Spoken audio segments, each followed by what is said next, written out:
It was in Fresno, California, the middle of the San Joaquin Valley, the heartland of California, where ProBox TV put on a great night of fights. Well, the crowd there also have boxing in their hearts. Well, they were rewarded with a great night, and I'm rewarded with a full studio. Jimmy Smith in studio with the champ, Chris Algieri, also our Spanish play-by-play commentator, Ricardo Celis, and the champ, Paulie Malignaggi, joining us via Zoom. It was a great night, gentlemen. A lot of times we talk about great performances. Guys coming into ProBox TV and doing everything they can to elevate their game. What we got were great, competitive, back-and-forth fights, Chris, in Fresno. Yeah, absolutely. I mean, a fantastic fight, a true ProBox TV experience from top to bottom. We expected that, and we had to put out for our show, our Fresno fans, because they come out and they know boxing. So if we got out there, we put up some duds, we would be hearing it in the comments. So we had a great night of fights, and the Fresno fans were fantastic. Ricardo, let's stay with that. They were very much behind the Mexican and Mexican-American fighters, but also they appreciated in the main event Justin Pauldo's performance. Very educated crowd and very passionate about those Mexican-American fighters. You mentioned that the crowd, they know boxing over there in Fresno, California. They love boxing, and they know exactly how to root for their boxers. And we will talk about, of course, later on in the show what happened in our main event, an ending that not all the fans appreciated. But let's move on to the first fight, Eric Badillo versus Elwin Soto. Chris, this was one of those we'd been looking forward to for a long time. We knew it would be good. I said, if you got a punch counter, thumb's going to wear out. That's exactly the kind of fight we got. Yeah, and big implications for the winner here. You know, this is one of those matchups where we have two guys who are right there, right on the cusp. That the winner is going to most likely get a title shot. And I think we saw the cream rise to the top. I mean, Badillo looked phenomenal. I mean, it was very, very competitive early on. It was back and forth, tit for tat between both these guys. Soto is a guy who's been there before, has world-class talent, and brought his A-game. But Badillo, man, he was so sharp. Early on, it was a lot of back and forth. You see Soto looking there, landing a good combination. And it seemed like this is how the fight was going to go all night long. But then Badillo just stepped on the gas, put it in a different gear, and took over down the stretch. Was able to pin his man along the ropes and work him to the head and to the body as the fight wore on. And Soto really started to wilt under the pressure and the skill of Badillo as the fight wore on. And we say that all the time on ProBox TV. We make competitive matchups, 50-50 fights. But then when you get a guy who steps up in class and dominates, that's when you know they're ready for the next level. Badillo is ready for the next level. And that level is world title challenger. Yeah, and Paulie, when you look at this fight, it was about the ability of both guys to throw a wide variety of punches. I love that the fans got to see a whole host of techniques that night. They did. They got to see a whole host of techniques. It was. I thought Soto was more effort-based. I thought Badillo was a little bit more creative. Both guys gave it their all. I thought Soto, when he got close, just tried to move his hands as much as he could and try to throw speed punches, and that sometimes was effective. But Badillo, as the fight wore on, you started to notice he got more creative with his shot selection, started seeing things, and also had that Lomachenko-esque sidestep over to the weak side that kept getting him out. And sometimes he would punch off it, sometimes he wouldn't. But it started to bother Soto. Well, we are now joined by a guy who, by the way, watching these highlights from Fresno, was smiling the whole time, and he should be. Eric Badillo now joining us. Ricardo, of course, is going to handle the translation. How do you feel, man, watching those highlights, watching your performance, man? How does it feel a couple days after? Eric, muchísimas gracias por estar con nosotros. ¿Cómo te sientes después de esta gran actuación que tuviste en contra de la Pulga Soto? Pues me siento muy contento, muy feliz por la actuación que tuve. Creo que sin duda hice un gran papel y creo que pues los que salieron ganando fueron los aficionados, ¿no? Con esta guerra entre mexicanos. I feel very, very happy. I think it was a great fight, and I think the fans came with a great fight. They really enjoyed this war. Absolutely. Eric, first of all, congratulations, but when did you know that you had the fight in the bag? Because it was close early on, but then you turned it up a notch and were able to run away with it. When did you know that you were going to win the fight? Eric, antes que nada, muchas felicidades. ¿Cuándo supiste durante la pelea que ya la tenías ganada? ¿Cuándo tenías ya la confianza de que ibas a salir con la victoria? Pues mira, trabajé los 2 primeros rounds para ver cómo se desempeñaba él. Cuando yo me di cuenta que él no me hacía daño con sus golpes, yo agarré otra confianza para empezar a colocar los míos, y yo creo que a partir del cuarto ya estaba como encaminado a la victoria. Los primeros 3 siento que estuvieron cerrados, pero del cuarto para arriba creo que los gané todos. I feel that the first 3 rounds were very close. I was studying my opponent, but after the 4th round, I felt that he didn't have the power to hurt me, so I put more pressure. You know, Eric, you showed something a little bit more in this fight than you had in your past fights. You know, there was just more. It seemed like there was a little bit more dimensions to you. You were a good fighter already, but it seems like you showed a bit more against a very good opponent. How do you see yourself in comparison to the world stage at this point?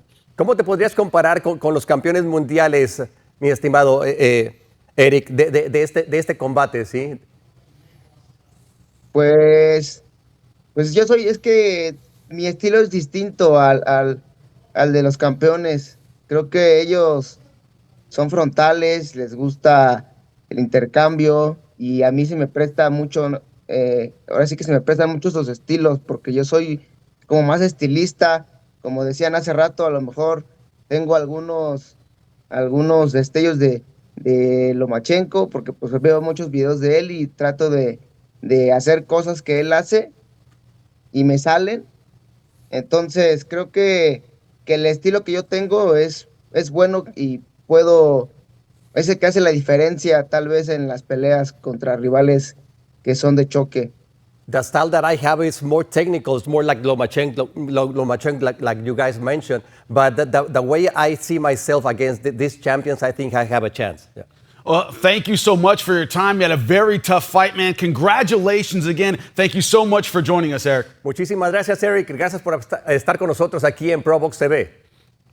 Muchas gracias a todos ustedes por sus opiniones, por darme esta credibilidad que yo necesito para llegar a las grandes ligas. Y pues gracias a Poli Malinaggi por los comentarios. Los vi, le mandé un mensaje en el Instagram.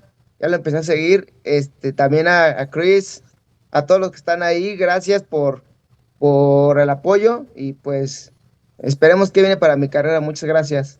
Muchísimas gracias, Eric. I saw the comments from Chris Algieri and Poli Malinaggi and start already following them on social media. Thank you very much to Poli and Chris. Yeah. Well, Ricardo, thank you very much for doing the translating, man. I'll see you at the next show as always. But we're going to take a quick break. When we come back, talking to more fighters from Fresno. A great night of fights on ProBox TV. Stay with us. December 18th, ProBox TV says Merry Fistmas with the Contender series. KO artist Ramon Cardenas returns against Eric Robles in the Don't Blink main event. Welcome back. A fight we were all looking forward to in the co-main event. Muhammad Yaqubov taking on Christian Cruz. Of course, Muhammad Yaqubov from Eastern Europe, from Tajikistan. But last time out on ProBox TV, fought with a Mexican style, moving forward, a lot of punches, giving William Foster III no space in his fight. Well, we thought we'd have the same fight in Fresno, California, and we did. Christian Cruz came out with a style that herky-jerky, explosive, got in well, and gave Yaqubov a lot of problems early. Yeah, both these guys have looked really good on our air in their last fights. Cruz came out, showed a great gas tank, once again showed that. I mean, the guy just doesn't get tired. He's just nonstop each and every round. But really, Yaqubov, we expected this to be a head-on collision of trains. It really wasn't. Yaqubov used his skills, and he showcased his jab. They showcased his counter-punching ability, his ability to win moments and steal rounds. I thought it was an excellent performance to show how versatile he is as a fighter, which is really important because you're at a guy we're looking at who's really like a title contender type fighter. His only loss is to Ashaki Foster, who's essentially the king of the division right now.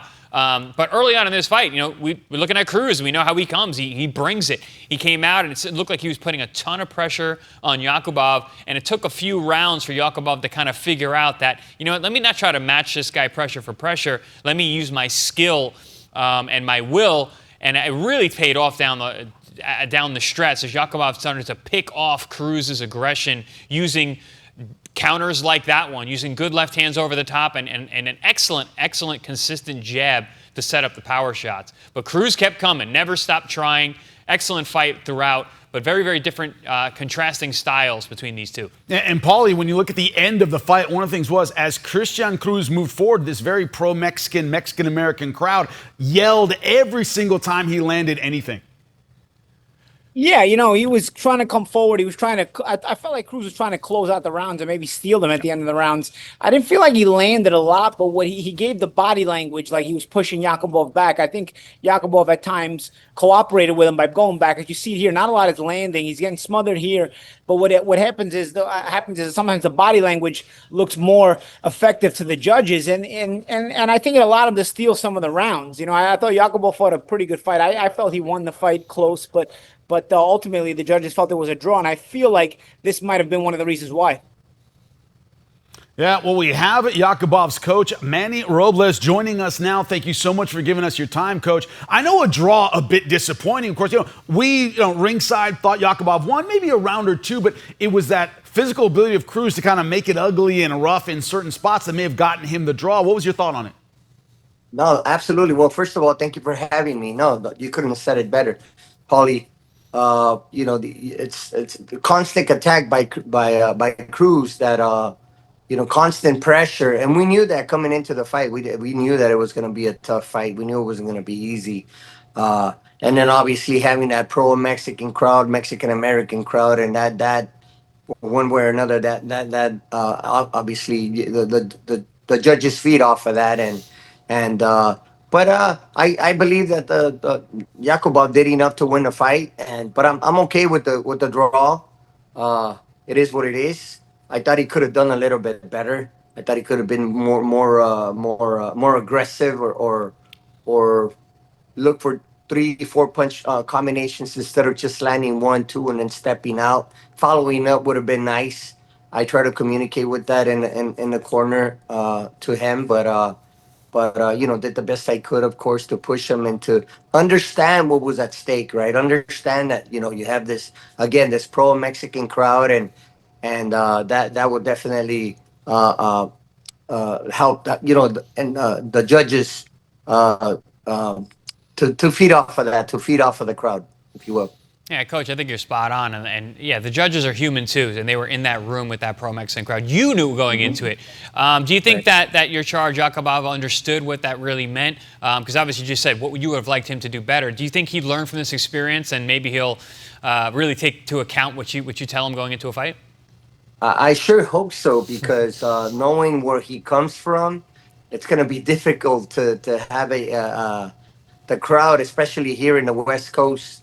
It's mostly Mexican, fans out here, mostly Mexican Americans that will pull and support their fighters.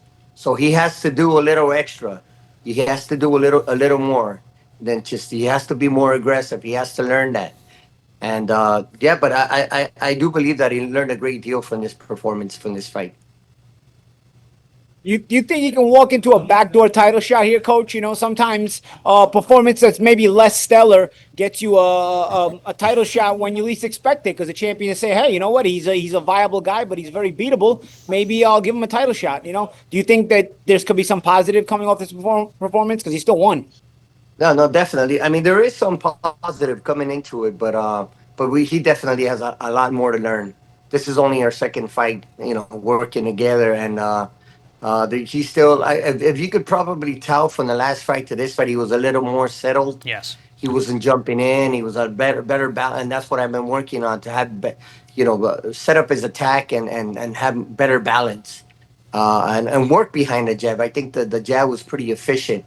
So he's got to get better. It's got to get better. If you want to move up, if you want to challenge the world champions, if you want to challenge the best of the best, you have to definitely do better than this performance, for sure. What did this teach you? A lesson you should know. Anybody who watches ProBox TV should know. Christian Cruz came in 24-7. To a lot of people, that's a B-side guy. This is not going to be a problem at all. Chris is always saying it. Look past the numbers. Cruz is a real gamer. This idea that your guy on paper should have walked over this guy, but they're so tough on ProBox TV. All those losses early in his career. How do you use this to motivate your guys and teach them in the gym? You never underestimate the will of a Mexican fighter. That's for sure. Yeah. He's like you said, 24-7, but a lot of those losses came early in his career. and I'm sure he learned a great deal from those defeats. If not to say the least, but his father was also a world champion, and I'm sure he learned a great deal from his dad and his coaches, and obviously from those defeats, and that it made him a better fighter. You know, those losses, I'm quite certain that made him the fighter that has the experience and the will that he does today due to those losses. Yeah, no question, Coach. Cruz does not fight like a fighter with 7 losses. He doesn't carry Correct. that aura with him at all, and skill-wise, he doesn't either. That being said, are we going to see a rematch? Has there been any discussion moving forward about you guys tangling again? Because it was a good fight. But I haven't heard anything about a rematch, but I would definitely, I would be keen for it. Definitely, I wouldn't mind a rematch. I think both fighters, especially Cruz, deserves a rematch. Although we still walked away with the belt. We're in a pretty good place as far as the rankings are concerned. So no damage was done there. But a rematch would be nice. I wouldn't mind, not at all. All right, got my phone out right now. Gary Jonas, make Coach, in the event, rematch. coach, in the event of a Got it. rematch, coach, in the event of a rematch, what would be a key adjustment? You felt like you won the fight. We felt like you won the fight. What would you want to see to sort of cement it more? He's got to learn how to fight on the inside. He's got to do a better job on the inside. I think Cruz did a little better. Although looking at the stats, we landed more to the body than Cruz did, but he's got to do a better job of countering and learning how to work on the inside. Because defensively, he did a pretty good job and blocked a lot of those shots that Cruz was throwing. But he's got to be willing. He's got to be able to react and counter, and maybe jab a little more of the same. But he's got to be more consistent. More what you saw.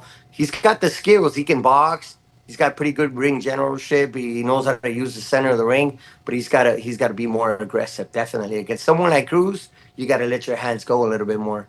Well, Coach, thank you so much for your time. A very entertaining fight. We appreciate everything you do. Thank you so much for joining us, man. Appreciate you guys. Thank you for having me. Well, it was an entertaining fight. Guess what? Another one of those coming. A great card. December 18th right here in Fort Lauderdale, Florida on ProBox TV. Don't miss it. December 18th, ProBox TV says Merry Fistmas with the Contender series. KO artist Ramon Cardenas returns against Eric Robles in the Don't Blink main event. Welcome back into the ProBox TV studios. You know what sound we love? This. Fighters knocking on the door for title opportunities. Well, Justin Pauldo, one of those guys fighting in the main event against Nike Theran, the hard-hitting Colombian. And Chris, this was a fight that had some adversity, especially early for Justin. Yeah, absolutely. It was a good fight. It was a fight on paper that we looked at like, all right, this is the kind of fight that Justin Pauldo needs to win in order to move on. Because with a guy like Theran, with the punching power that he has, you have to be focused and consistent the whole time. For as long as that fight's going on, you need to be focused because guy can punch, man. He can catch you at any time. And I think at the highest level, that's how a lot of guys are. And early on, it was tough. Theran is tall for the weight class. He can punch. He's physically strong. And we had a question about whether his knockout percentage was real or not. Because a lot of times when these guys are build up their record in these countries, not over here, you're like, okay. Guess what? This guy could punch, and we could see that right away. He looked very physically strong. He was able to catch Justin early on. I believe it was round 2. You see here Pauldo holding on.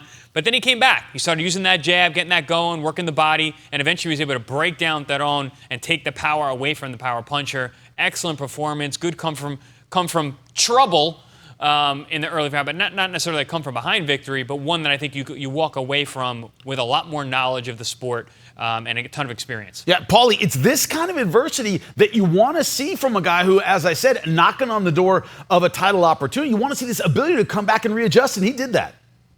Well, I don't know necessarily you always want to see it. I think if you're the fighter, obviously you don't want to get into those adverse situations. But that's the thing about staying busy on ProBox is, staying busy on ProBox is his own risk because you're gonna stay sharp. It's gonna force you to be sharp. It's gonna force you to keep sharp. And Pauldo showed that. But at the same time, there's also a risk of you maybe not looking good or maybe even getting beat. But Pauldo keeps looking sharp. He keeps overcoming the adversity. And ultimately, if you keep going in that direction, you become no better for it. And you saw it there, Nike Theran tossing in the towel at the end of round number 7. There was some boos in the crowd, not for Justin Pauldo, but for Theran, quitting on the stool after a tough round, but not one necessarily we thought he would quit after. But you know what? One guy who did think he would quit?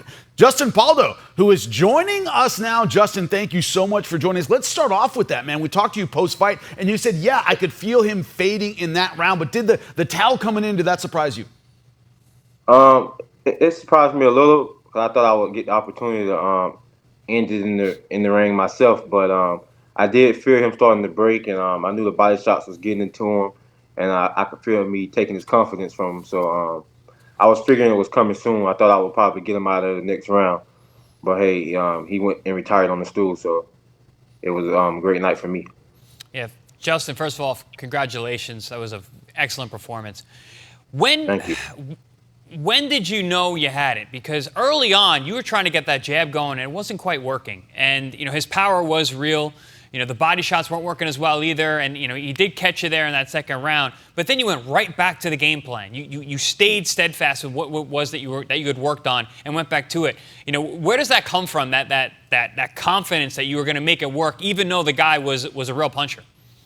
With just the belief in myself and the preparation I do in camp. All the hard work I've done, I knew that it would pay dividends even when the going gets tough. So when the third round came back after he had buzzed me, I was fine already. I was fine. And I just went right back to doing what I needed to do to break the guy down. And I could feel that he couldn't – I knew that he couldn't compete with me in the middle of the ring. He couldn't out-jab me, and I was quicker. And I also know I was a smarter fighter, so I just wanted to keep putting the pressure on him and stay behind the jab. And everything played out how I planned it. What I'm curious about is exactly what Chris said in the opening of the show. We knew this guy had the numbers, he had power, but you don't know how much of that is real coming up in the Central American, South American system. What's it like getting ready for that guy? You know he can punch, has decent power. A lot of Colombians have decent power. So this idea of, I'm kind of walking into an unknown. How do you deal with that in camp? How do you deal with that in the fight? Well, that's always tough, but just get a lot of different type of sparring, but it's still even hard to prepare for a style like his because you're not always sparring guys who are so awkward and throw punches from awkward angles like that.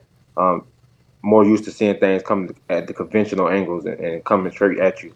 So that can be difficult, but just preparing and listening to the coaches that I have, and that got me ready, and everything was great. And Justin, you've been on our air multiple times. We had the chance to interview and talk to you about this before. And you've been a guy who's been saying, "Listen, I got world-class talent, world-class ability, world-class skills." We know that. We've seen it on display. But the thing that I say that always separates champions from everyone else is the ability to adjust on the fly. And you showed that in this fight. So for me, I'm ready for you to go fight for a world title. You have proven everything that I need to see. How do you guys feel? I know you've been chopping at the bit for a while, but you got to feel good about your chances now. Absolutely. I feel like the time is now. I feel like I'm tested and I'm ready. I think the next fight should be one of the big names.